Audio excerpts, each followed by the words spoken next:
L'essai du mois dans Passion Auto.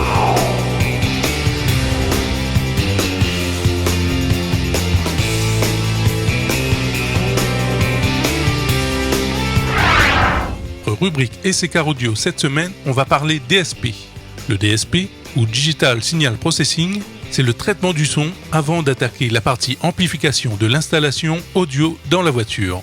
Il comprend en général une égalisation pour adapter, traiter et corriger le signal en fonction de la voiture. Il comprend aussi des filtres actifs pour séparer les parties du signal pour chaque HP ou ensemble d'HP.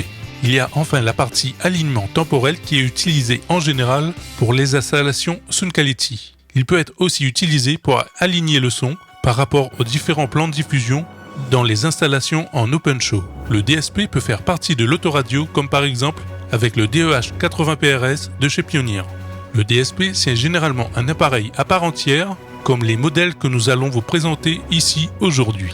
Nous vous avons déjà présenté le DEQ S1000A de chez Pioneer dans votre magazine. DSP conçu aussi bien pour les installations à partir d'un autoradio d'origine qui a la particularité de disposer d'une amplification de 4x50 watts max. Aujourd'hui, voici d'autres DSP qu'on vous présente chez les constructeurs italiens Fonocar, Hertz et Audison. On va commencer par le BitTen de chez Audison et le H8 DSP de chez Hertz. Ils sont tous les deux le fruit du travail de la division BitDrive de chez Electromedia, inventeur du BitOne depuis un bon nombre d'années. Le réglage se fait par un logiciel sur PC. Le contrôle du système se fait avec une Dash Remote Control. Il y a 2 presets indépendants disponibles pour ces 2 processeurs. Ils ont l'égaliseur, le filtre et le décalage temporel pour chaque sortie. L'entrée du son peut se faire soit par RCA avec un autoradio de seconde monte ou bien avec les fils HP de l'autoradio d'origine. Les signaux sont calibrés par le logiciel à la mise en route du processeur à l'installation. La différence entre ces 2 processeurs, c'est que le BitTen a 5 sorties RCA et le H8 DSP lui en a 8. Le logiciel permet un bon nombre d'applications, soit en SQ, soit en démo son en open show.